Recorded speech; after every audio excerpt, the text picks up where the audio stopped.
Hello, David. Please give us your full name and date of birth. David John Westwood is my name. I was born at the St George's Hospital in Kew on the 22nd of October in 1924. Excellent. My daughter was born there too, just before they stopped. So that's excellent. I I did not know that. So tell me about your childhood, please. A bit about your childhood. My childhood, I lived not very far from the Mount Albert Central School. We lived in a block on what was called Wellington Street back in those days. Subsequently, it was changed to Wellesley Street, number 4. It was mainly vacant land, but in course of time, of course, the street grew and is now packed full. I was at quite a handy distance from school and used to be able to walk there day after day. I started in the prep there and finished up in year 8, at which stage I left and went to Box Hill High School, where I spent 2 years. After 2 years at Box Hill High School, it was wartime and jobs for young fellows were pretty scarce, so my father was anxious to see me get into a job. He was in the public service, so he found in the public service that there was to be an examination for junior mechanics in training in the PMG's department. And so I sat that examination, which was held at the University High School.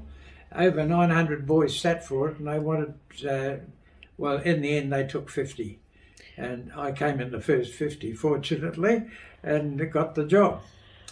However, the general idea was that I wouldn't stay in that job, that I would take the public service 3rd division examination and become a clerk like my father. Well, that I did, and I succeeded in that examination and found that I was eligible for a cadetship at the Commonwealth Serum Laboratories.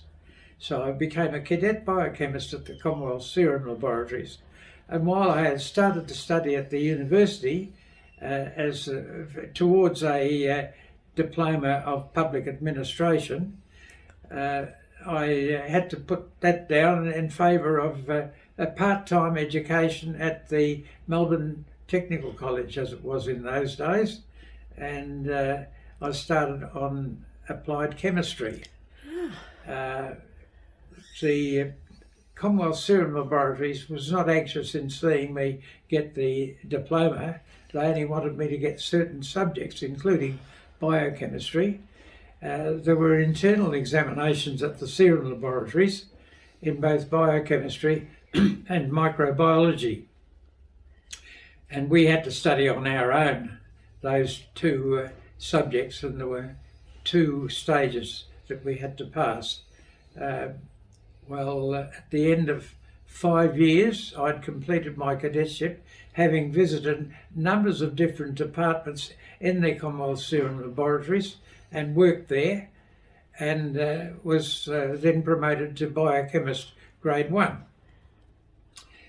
I continued, though, with my studies at Melbourne Tech and finished up getting the diploma of applied chemistry. Which then qualified me for a chemist job. One of my friends at the Serum Laboratories was working in defence production, having transferred there from the Serum Labs, and suggested to me that I should go to defence production too. And so I applied for defence production and found myself in a job up at the Mulwala Explosives Factory. Wow. So I was a production chemist up there, and I was in charge of powder production, which occupied about a whole square mile of territory, because we had a number of danger buildings there, and we had to keep the explosives well distanced from each other. And I had a lamborghini,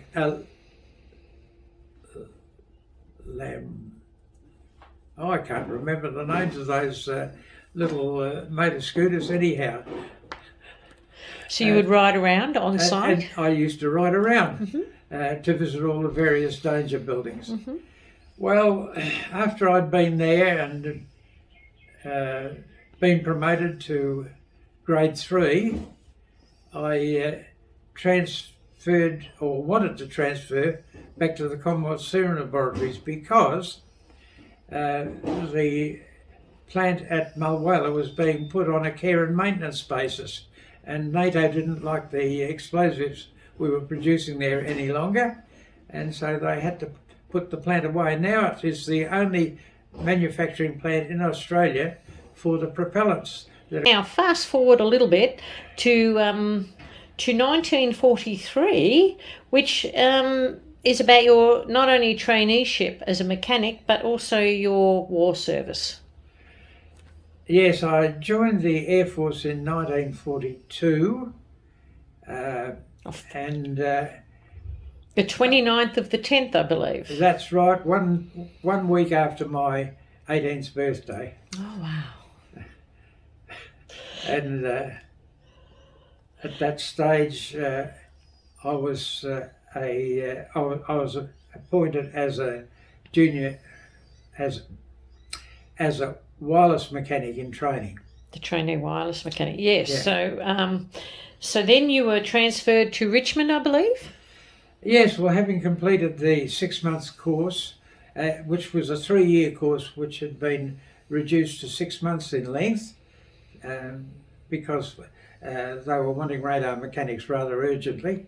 I'd passed that and was then transferred to Richmond to do the radar mechanic training, and spent about 4 or 5 months, 4 months I think it was there, becoming a radar mechanic, at which stage I was still an AC-1, aircraftsman class 1, Yes. and I was posted off to Cape Naturalist in Western Australia. So that would have been quite a shock from all of the things setting up your chemistry and all the work that you'd done here, including some of your private life with being an organist and a few other things, to be able to be shipped off. So how did that make you and the family feel? Oh, my father wasn't too keen on me going to war anyhow, but that was something he had to live with. He hadn't been to war himself because he was rejected because of his feet from the First World War. While he saw his brothers go off, he had to stay home. They adjusted to it pretty well, and it was good having a home base because they kept all the goodies coming. Oh, that's excellent. All right. So while you were over there, please just elaborate on a bit further on what your service was like. Yes, well, we used to work shifts there. We had a radar mechanic and 2 operators on each shift, and the radar mechanic was not only a mechanic, he was also an operator. And so I used to take my turn on the cathode ray tube, which was just 6 inches in diameter, and we were peering into this little cathode ray screen along which ran a line of grass, as you call it, and every now and again, if there was anything in the range of the direction in which we were facing, it would pop up out of the grass, and so we'd know there was some object there, be it a plane or a ship. We also had IFF, identification friend or foe, which let us know whether the aircraft was one of ours or one of the others. And so it was a very good system. But unfortunately, the powers that were in those days didn't often believe what we were trying to tell them about what was out there. For instance, when the Centaur was sunk, they said that was a pod of whales. Well, it wasn't. It was a Japanese sub after the hospital ship, which was sunk off the Queensland coast. But after I'd been sent up to Cape Leveque, where I spent 6 months or so, and was then posted to British North Borneo, as it was in those days. We did our preparation in Castlereagh in Sydney in New South Wales, and we practiced dismantling and remounting the radar unit. So in double quick time, when we arrived at our destination, we'd be on the air very quickly, and it worked. Oh, that's great. Yeah. It's good to see that your talents were well noticed at times, so that's excellent.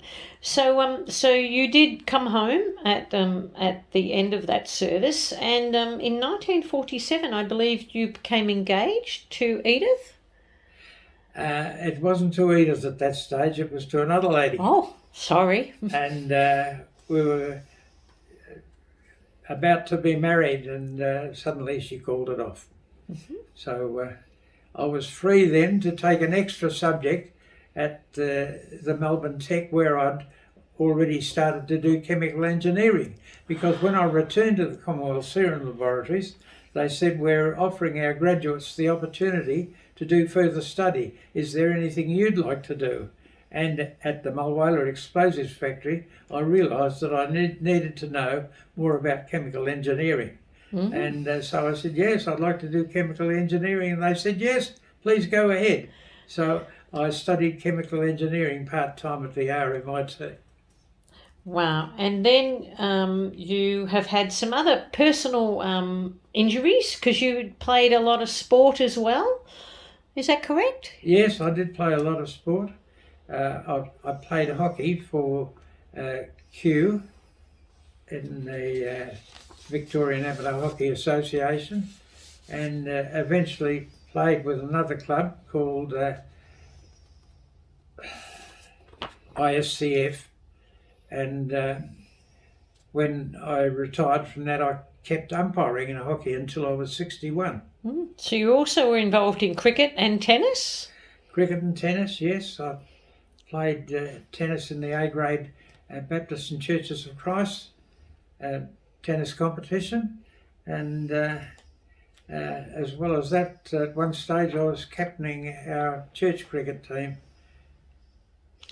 Well, I must say, reading through this, and your hockey went for many, many years, including when you then, now 1956, I believe you did finally get married, and in 1953 you got engaged again to Edith, I believe. That's right. And so it seemed like quite a long engagement for those days, from 53 to 55. So there you go. And the family and the work that you were doing continued to grow. And please just tell us how that went, and then the marriage, and then the family that you built after that, and what you did. Yeah, after I'd returned to the CSL and studied chemical engineering, I was promoted there to assistant controller of let me just think of what it was. The product manager in the Mulwala factory? That was product development. Product development. In CSL. In CSL, mm-hmm. Yeah. And after I'd stuck at that for a year or two, I felt that distant pastures were a bit greener.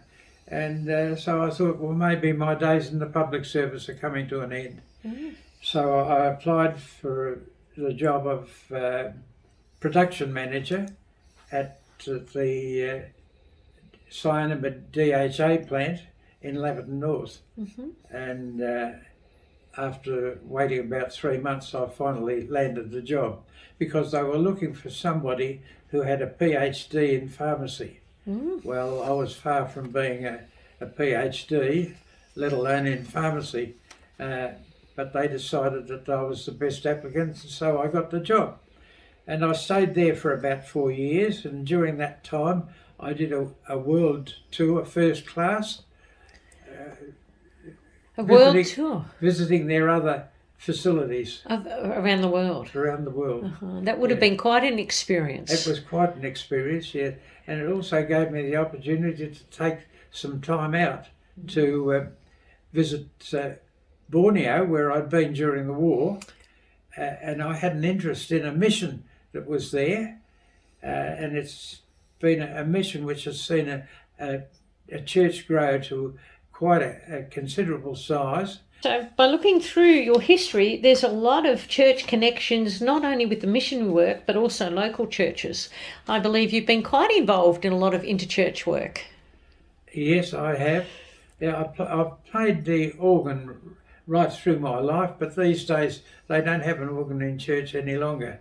It might be sitting there, but it's not in use because they use drums and guitars and, well, perish the thought, I might say.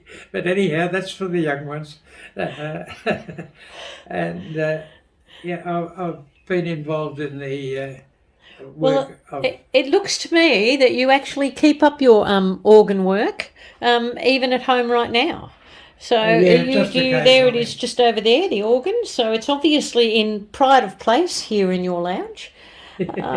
So it's good to see that you're continuing to keep the dust off it and to keep it working and keep your fingers. I look forward to hearing some more.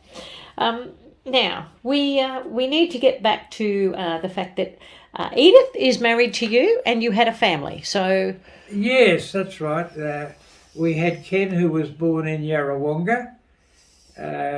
He in 1956. In 56, yes. He subsequently trained as an accountant and got his ACA, and then felt called to the ministry. So he became a Baptist minister, and he has only just retired from the church of which he was pastor at Aberfeldy in Essendon. Okay, and you had a daughter named Helen Helen, 1959. Yes. Helen graduated as a secondary school teacher, mainly in music.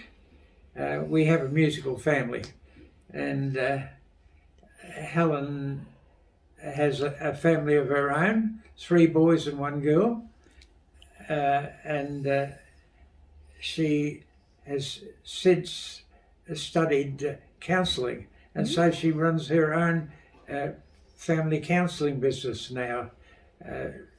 It's relationships counselling that she's involved in.